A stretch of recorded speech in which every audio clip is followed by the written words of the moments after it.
Hello everyone, good morning. তো তোমরা সবাই কেমন আছো? আশা করি সবাই ভালো আছো। আজকে হচ্ছে সেই দিন যেই দিন আমরা সবাই খুব টেনশানের মধ্যে ছিলাম, আর একদিকে খুশিও, একদিকে আনন্দ লাগছিল, একদিকে টেনশান, দুটোই কাজ করছিল।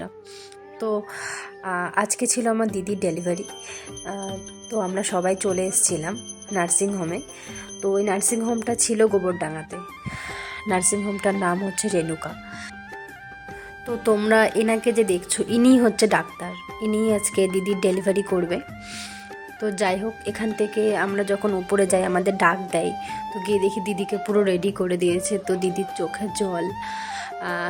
তো বুঝতেই পারছো সিচুয়েশানটা, যারা যারা গেছে সবাই জানে যে সিচুয়েশানটা মানে কেমন ফিল হয়, সেটা একমাত্র তারাই বোঝে যারা এই সিচুয়েশানটা ফেস করেছে।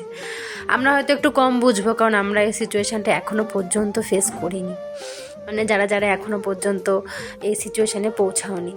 তো এটা হচ্ছে আমার জিজু। তো উনিও একটু টেনশানের মধ্যে ছিল, স্বাভাবিক টেনশান হওয়াটা। তো আমার মানু এদিকে কান্নাকাটি করছিল, তো ওকে আমি মানাচ্ছিলাম। এটা হচ্ছে আমার দিদির বড় ছেলে, আর এখন আজকে যেটা হবে সেটা হচ্ছে সেকেন্ড বেবি। তো যাই হোক, ওকে অনেকক্ষণ ধরে মানিয়ে তারপরে যাই হোক আমি জিজু, আমার বোন,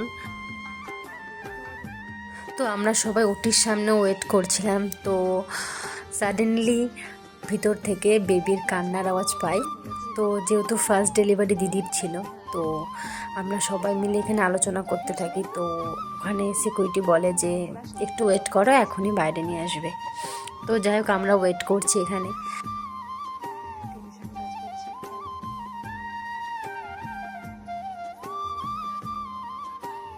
তো অপেক্ষার অবসানে আমাদের রাজকন্যা কামিং। তো রাজকন্যাকে দেখাতে নিয়ে চলে এসছে নার্স।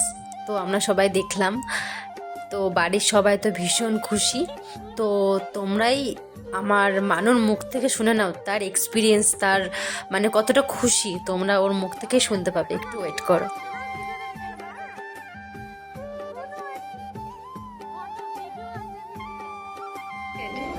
বুনুকে নিয়ে খুশি?